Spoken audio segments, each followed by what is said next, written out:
Well, the stage is set here at the Normandy American Cemetery for the 80th commemoration of D-Day. Dignitaries from around the world will be here. President Joe Biden will deliver remarks. Secretary of Defense Lloyd Austin will deliver remarks here. But before we get to all of that, I want to show you this cemetery and introduce you to two people who have really made it their mission to make sure the 9,300 Americans buried here will never be forgotten. June 9th, 1944.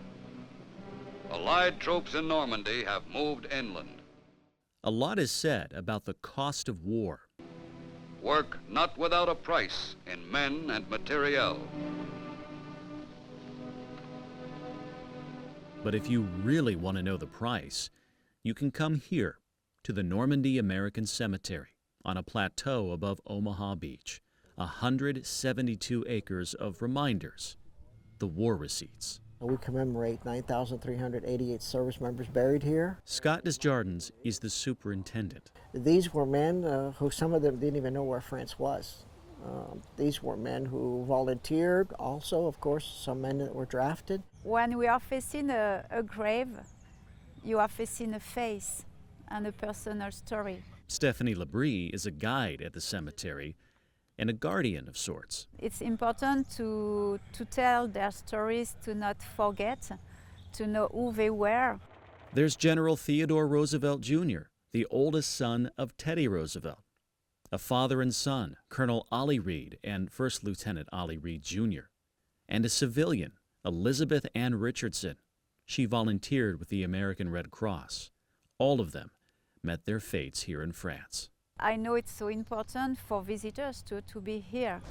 1 million visitors a year walk the grounds here, ground that used to belong to Stephanie's family.